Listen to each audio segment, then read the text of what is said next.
नमस्कार, मी विजय चव्हाण. तुम्ही पाहतात आवाज लोकशाहीचा. मित्रांनो, आज आम्ही पारनेर या ठिकाणी आहे.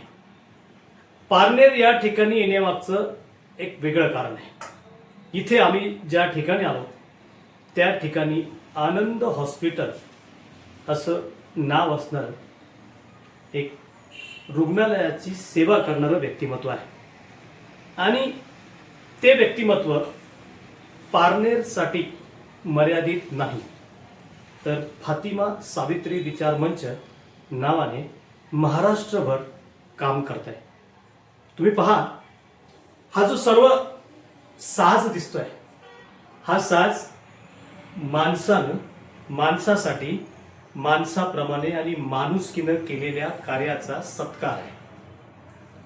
हे नुसतं कुणालाही दिलं जात नाही आणि देणाऱ्यांना साठवूनही ठेवता येत नाही.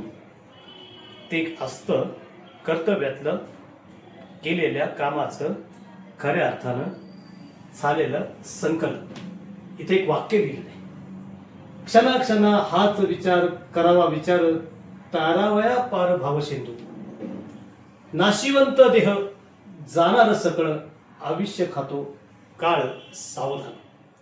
मित्रांनो, वाक्य जगद्गुरु तुकोबारायांचं आहे. त्याचं सांगतात की अरे माणुसकीच जिवंत नाही राहिली, काळ तर येणारच आहे, तो सोडणार नाही. पण दरम्यानच्या काळामध्ये तुम्हाला काय करायचंय आणि काय करावं लागतं हे आता आपण पाहणार आहोत डॉक्टर रफिक सय्यद यांच्या माध्यमातून. डॉक्टर साहेब नमस्कार. मी आवाज लोकशाहीमध्ये तुमचं सहर्ष स्वागत करतो. हे डॉक्टर रफिक सय्यद आहेत. सामाजिक सेवेचा वसा घेतलेले, खऱ्या अर्थानं मानवतेच्या कल्याणाची धुरा खांद्यावर घेऊन प्रवासाला निघालेलं हे उमदं असं माणसाच्या माणुसकीतलं जिवंतपणा ठेवणारं दर्शन. पाहूया आपण त्यांच्या जीवन प्रवाहातला थोडक्यातला आढावा. हे हॉस्पिटल आनंद नावाने त्यांनी 1972ला सुरू केलं. धर्म, जात आणि पंथ या नावावरती वितंडवाद करणारा माणूस ज्यावेळेस रुग्ण होतो त्यावेळेस त्याला गरज वाटते ती डॉक्टरकीची आणि सेवा धर्माची. आणि खऱ्या अर्थानं या महाराष्ट्रामध्ये आज अनेक तिढे जरी निर्माण झाले असतील, अनेक रोगराई जरी आल्या असतील, तरी तुमच्यावर उपचार करणारा, माणसाला माणूस म्हणून जगवणारा, माणसाला आधार देणारा जो असतो तो ना जातीचा ना पातीचा, तो असतो फक्त सेवक आणि सेवक. आणि हाच एक मानवतेचा सेवक आपल्याबरोबर आहे. रफिक सय्यद त्यांचं नाव मर्यादित नाही, पण आपल्या 11वीच्या शिक्षणानंतर त्यांनी मागचा औरंगाबाद आणि आत्ताचं संभाजीनगर येथे घाटी रुग्णालयात मेडिकलचं शिक्षण पूर्ण केलं आणि समाजाच्या सेवेसाठी सुरुवात केली. आज साधारण त्यांनी 71 वर्ष पार केलेलं आहे आणि 46 वर्षाचा त्यातला प्रवास समाजाच्या सेवेसाठी वर्तलेला आहे. आपण त्यांच्याशी बोलणार आहोत, त्यांच्याकडून जाणून घेणार आहोत की डॉक्टरकी सेवेमध्ये मी कालचंच एक उदाहरण त्यांना मुद्दा म्हणून प्रेक्षकांना सांगू इच्छितो. पुणे शहरामध्ये सह्याद्री हॉस्पिटल नावाच्या या ठिकाणी एका सेवाभावी व्यक्तीच्या वडिलांचा मृत्यू झाला. त्यानं कहर केला, हॉस्पिटल फोडून टाकलं, आक्रोश केला आणि असं सांगितलं इथं डॉक्टर नाही तर इथं लुटारू बसलेले आहेत. पुण्यासारख्या गर्दीच्या शहरामध्ये गजबजलेल्या ठिकाणी मानवतेच्या धर्माचं काचच्या आतमधलं रुग्णसेवेचं दर्शन काल जे घडलं ते वेगळं होतं आणि पारनेरमध्ये जे पाहणार आहोत ते प्रचंड वेगळं आहे. डॉक्टर साहेब मला सांगा, आयुष्याची 46 वर्ष समाज सेवेसाठी देत आहे. इथुल्या प्रत्येक व्यक्तीला डॉक्टर हा देवदूत वाटतो. इथेच नगर जिल्ह्यामध्ये ज्याला अहिल्यानगर म्हटलं जातं, मागील काही काळामध्ये पाहिलं असता जातीयेच्या तिढ्यानं पेटलेलं गाव, पेटलेला जिल्हा, पण तो शांत झाला असेल तर केवळ आणि केवळ तुमच्यासारखी समाजामध्ये असलेल्या माणसांमुळे. मी तुम्हाला या निमित्तानं विचारू शकतो डॉक्टर साहेब, आयुष्याची 46 वर्ष समाजसेवेसाठी का दिलीत? खरं मी एक मेडिकल क्षेत्रामधला MBBS डॉक्टर आहे. माणसाच्या शारीरिक रोगांचं उपचार सहसा डॉक्टर मंडळी करतात, पण माझं असं मत आहे की डॉक्टरचं कर्तव्य निव्वळ त्याच्या वैद्यकीय दुखण्यांवर उपचार करणं एवढंच नाही मर्यादित, तर सामाजिक जे दुखणे आहेत, फॉर एक्झाम्पल समाजातली विषमता असेल, हा समाजात वाढत चाललेला परस्पर द्वेष असेल, ही दिवसेंदिवस नैतिक पातळी जी माणसाची ढासळत आहे, आईबाप वृद्धाश्रमाच्या दिशेनं चाललेले आहेत, हे जे सामाजिक दुखणे आहेत, मला असं वाटतं, माझी तर ठाम भूमिका आहे की या सामाजिक दुखण्यांवर उपचार करणं हे सुद्धा डॉक्टरचं कर्तव्य आहे. मित्रांनो, डॉक्टरांचं कर्तव्य काय हे खऱ्या अर्थानं एक समाज सेवाभावी माणूस काय सांगतोय ते परत एकदा ऐका. या भूतलावर, या धर्तीवरती माणसांचा रोग काय होता हे प्रथम शोधलं संत गाडगे बाबांनी. गाडगे बाबांनी हातात खराटा घेतला आणि गावोगाव जाऊन माणसाची मन झाडली. मन झाडता झाडता स्वच्छता केली आणि त्यातून बोध दिला की बाबा हो, माणूस हा एकच धर्म आहे आणि धर्मात माणसानं माणसासारखं वागलं पाहिजे. मेडिकलमध्ये शिक्षण घेतलं, उच्च सुशिक्षित झाले. हल्लीकडच्या काळामध्ये डॉक्टरकी झाली की पैसा कमवणे हा मूळचा धर्म असणारे डॉक्टर तुम्ही ना आम्ही पाहिलेत. गेले 46 वर्षापूर्वी या डॉक्टरांनी एक ध्यास घेतला की मी फक्त रुग्णसेवेमध्ये पीडित राहण्यापेक्षा रुग्णांच्या मनातला आदरभाव वाढवणं ही माझी जबाबदारी आहे. रोगावर नियंत्रण करणं हे औषधाचं आणि माझ्या बुद्धिमत्तेचं जरी काम असेल तरी माणसातला भिन्नता हा घालवण्याचा प्रकार सुद्धा काम करण्याचं हे माझं धोरण असलं पाहिजे. आणि म्हणून त्या धोरणात्मक डॉक्टरांचा प्रवास सुरू झाला.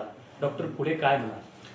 पुढे मी असं सांगू इच्छिन की या समाजसेवेमध्ये, समाजाला घडवण्यामध्ये प्रामुख्यानं आपल्या संविधानाची जी मूलतत्व आहे, समता असेल, बंधुता असेल, त्यामध्ये मला या वैद्यकीय क्षेत्राची भरपूर मदत झालेली आहे.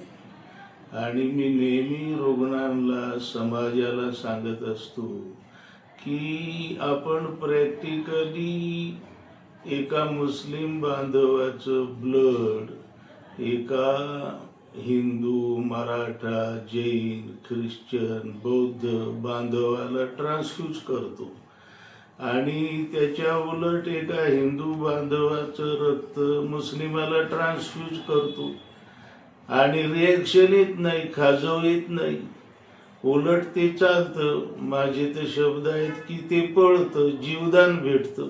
मित्रांनो, परत एकदा ऐका, माणुसकीच्या दर्शनामध्ये काय असतं? रुग्णसेवा करताना डॉक्टर त्यांचा मूलभूत अनुभव काय सांगतात की ज्याला रक्ताची गरज पडते तो रक्त कुणाचं आहे हे पाहत नाही आणि ज्याचं रक्त दिलं जातं त्या रक्ताला जात सुद्धा नाही. आणि मग देणारा रक्ताला आणि घेणारा रक्तदाता दोघांनाही ते चालतं. ते म्हणतात चालतं नाही, दिसतो पळतो सुद्धा. मग हे जर ह्या समाजातल्या गोष्टींना सर्वांनाच माहिती आहे की या मानवतेच्या अंगातील रक्तांची देवाणघेवाण केल्यानंतर जातीय तिढा निर्माण होऊ शकत नाही, मग इथं जातीयची समीकरण का पेरली जातात हा प्रश्न तुमच्या आणि आमच्यासाठी विचार करणार आहे. डॉक्टरांना काय सांगायचं आपण परत येतो. डॉक्टर काय म्हणता तुम्ही पुढे? पुढे मी एवढंच सांगेल की हे जेवढे महापुरुष आहेत, जगातले म्हणा, देशातले म्हणा, प्रामुख्यानं आपल्या महाराष्ट्रातले, ज्यांचा आपल्याला सार्थ अभिमान आहे, ज्यांच्या प्रतिमा आपण आपल्या घरामध्ये लावतो. तुकोबा आहे तिथे, बुद्ध आहेत, कबीर आहेत, बाबासाहेब आहेत. हे सगळे खरं पाहता समाजाच्या दुखण्यावर एक खूप प्रभावी उपचार करणारे डॉक्टर होते. त्यांनी आपलं उभं जीवन समाजाच्या स्वास्थ्याकरता समर्पित केलेला आहे आणि तो वारसा आपल्याला पुढं चालवला पाहिजे. मित्रांनो, कुठल्या आरशात तुम्ही पाहणार आहात, कुठल्या आरशाकडे बघून चालायचं आहे, अतिशय मौलिक उदाहरण ते सांगतात. ही भूमी, ही माती संतांची, महतांची आणि महापुरुषांच्या कार्यानं पुनीत झालेली आहे. त्यांनी आपलं जीवन इथुल्या प्रत्येक मानव जातीच्या समर्पणासाठी व्यथित केलेलं आहे. इथुलं त्यांचं कष्ट माणूस घडवण्यासाठी गेलेला आहे आणि म्हणून आपल्याला त्यांचा खऱ्या अर्थाने गर्व असला पाहिजे. आणि म्हणून वैद्यकीय शिक्षणानंतर सुद्धा महापुरुषाची जाण असणारा माणूस, त्यांच्या कर्तव्याकडे कटाक्षानं लक्ष देऊन आपला प्रवास करणारा माणूस म्हणून आपण डॉक्टर रफिक सय्यद यांच्याशी चर्चा करतोय. डॉक्टर, तुम्हाला अजून काय सांगायचं आपल्या जीवनाबद्दल? मला अजून एक सांगायचंय खूप महत्वाचं, की एकीकडे सत्य आणि त्याच्या बाजूने काम करणारे लोक आहेत आणि दुसरीकडे असत्य आहे आणि त्याच्या बाजूनेही काम करणारे लोक आहेत. हा जो संघर्ष आहे सत्य आणि असत्याचा, तो या धर्तीवर तितकाच प्राचीन आहे जितकी मानवजात. आपण मानवी इतिहासात असं पाहतो. आज खूप सहज आपण बाबासाहेबांचं नाव घेतो, पण एक पराकोटीचा संघर्ष त्यांना करावा लागलेला आहे. सहज तुकोबांचं नाव घेतो, पण प्रॅक्टिकल जे लाईफ त्यांनी व्यतीत केलेलं आहे ते संघर्षांनी खचून भरलेलं आहे. अगदी पराकोटीच्या संघर्षानं, भयंकर संघर्षानं. हा संघर्ष या धर्तीवर खूप जुना आहे. पैगंबर मोहम्मद सल्लल्लाहु अलैहि वसल्लम साहेब असो, पराकोटीचा संघर्ष आहे असत्याविरुद्धचा.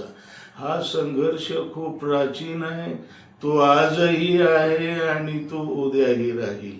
माणूस म्हणून मी कोणत्या बाजूने आहे?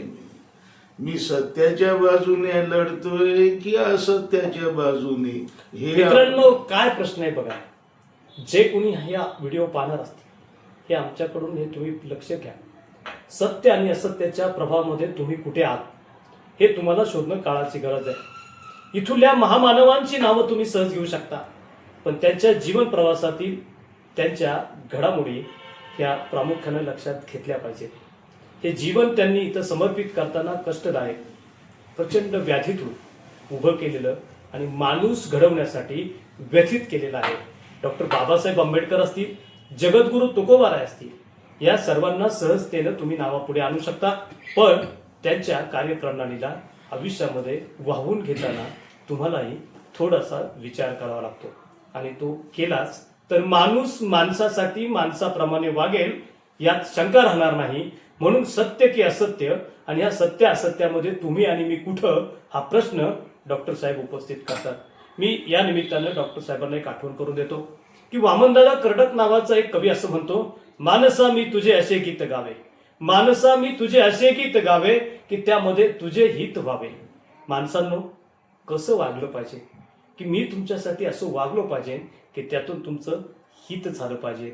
मेडिकलच्या शिक्षणानंतर स्वतःची भरभराट व्हावी, आर्थिकदृष्ट्या सक्षम व्हावं, परिवार आपला उच्च सुशिक्षित व्हावा, तो आर्थिकदृष्ट्या सक्षम असावा, या गावामध्ये एक उच्चभ्रू वस्तीमध्ये माझं नाव असावं, हे स्वप्न उराशी असणारा अनेक मान्यवरांना या पारनेरमध्ये तुम्ही पाहिलं असेल.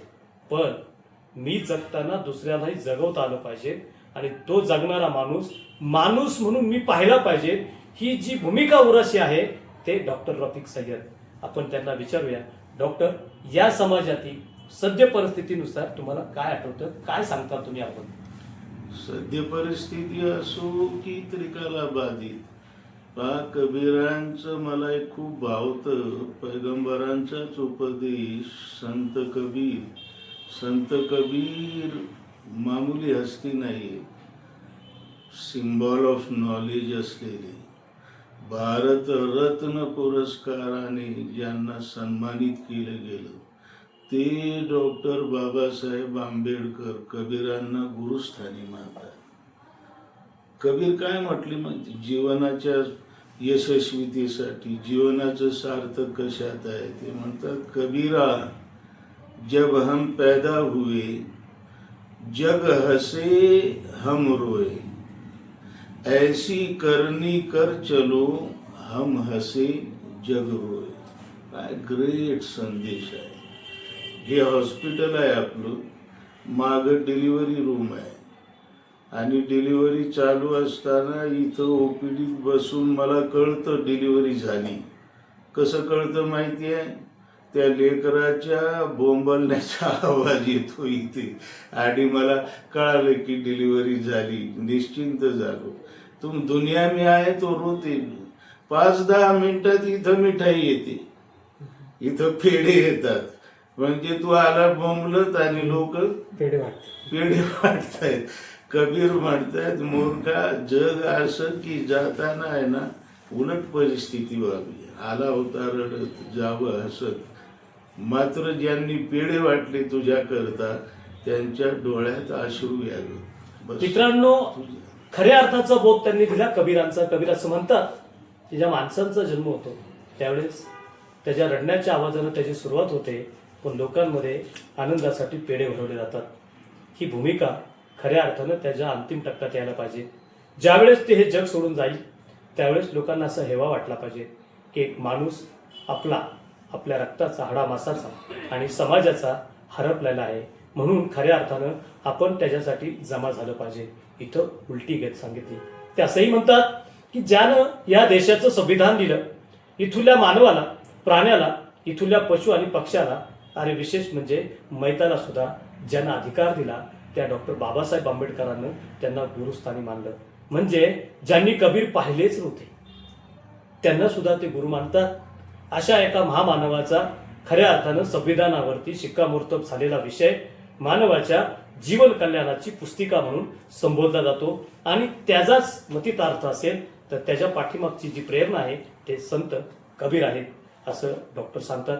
डॉक्टर साहेब, मला एक सांगा, 21वं शतक चाललंय, संगणकीय युग आहे, माणसं हातामध्ये कॅम्प्युटर सारखे मोबाईल घेऊन जगाचा अभ्यास करतात आणि माणुसकी मात्र मारून टाकतात. याबद्दल तुम्हाला काय सांगायचं? याचं खरं हा खूप गंभीर प्रश्न आहे आणि एक डॉक्टर म्हणून मी पण खूप चिंतित आहे.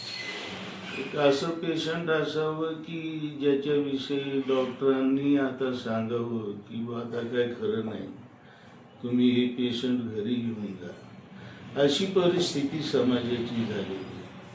नीतिमत्ता एवढी ढासळलेली आहे की जन्मदात्या मायबापांचीच ओळख नाही. हे काही सांगायची गरज नाही. भ्रष्टाचार बोकाळलेला आहे. कुणाला लुटतात रे? रोज प्रतिज्ञा करता की भारत माझा देश आहे आणि सारे भारतीय माझे बांधव आहेत आणि मग त्या भगिनीची नग्न धिंड काढतात मणिपूरला. त्याच रुग्णाला पुण्याचं उदाहरण दिलं की डॉक्टर तू शपथ घेतलेली आहे की सारे भारतीय माझे बांधव आहे आणि त्याला आयसीयूत घालून लुटतो. त्याला खरंच शपथ घेतलेली आहे का, प्रतिज्ञा केलेली आहे का तू? हा एक गंभीर प्रश्न आहे. तो असो, पण त्याच्यावर उपचार महत्वाचा आहे. हो, तोच उपचार या सगळ्या संतांनी केलेला आहे, महापुरुषांनी केलेला आहे. शिक्षणाचा खरा उद्देश काय? ज्योतिबांनी म्हटलेलं आहे की विद्येविना मती गेली आणि मतीविना नीती गेली. नीती महत्वाची आहे. बाबासाहेबांनी म्हटलेलं आहे शिक्षण कशा करतं? वाघिणीचं दूध आहे ते. अन्यायाविरुद्ध बंड करणारा वाघ अपेक्षित आहे त्यांना या शिक्षणाच्या माध्यमानं. पण दुर्दैव आहे की हे शिक्षण कुठंतरी कमी पडतंय आणि वाघ बनण्याऐवजी ही शिकलेली माणसं जर्सी गाया बनलीत की काय असं म्हणावं लागते. समजा कोणी आवाज उठवायला तयार नाही अन्यायाविरुद्ध. हे शिक्षण फुलेंना अपेक्षित नव्हतं. हे शिक्षण बाबासाहेबांना अपेक्षित नव्हतं. शिक्षण माणसाला माणूस बनवणार. म्हणून एकंदरीत आणि मला असं वाटतं की या शिक्षणातून या महापुरुषांच्या या सिलेबसलाच गाळून टाकलेलं आहे. अच्छा, अतिशय गंभीरपणानं डॉक्टर सांगतात 21वं शतक हे संगणकी युगामध्ये आणि शिक्षण क्रांतीचं असं तरी हे बहुरूपीच्या एखाद्या वेशभूषेसारखं झालेलं आहे. यातून जे घडायला पाहिजे ते घडत नाही आणि जे घडायला नको ते घडायला लागलेलं आहे. परिणाम असा झाला, शिक्षण हे वाघिणीचं दूध आहे, तो पिल्यावर गुरगुरतो.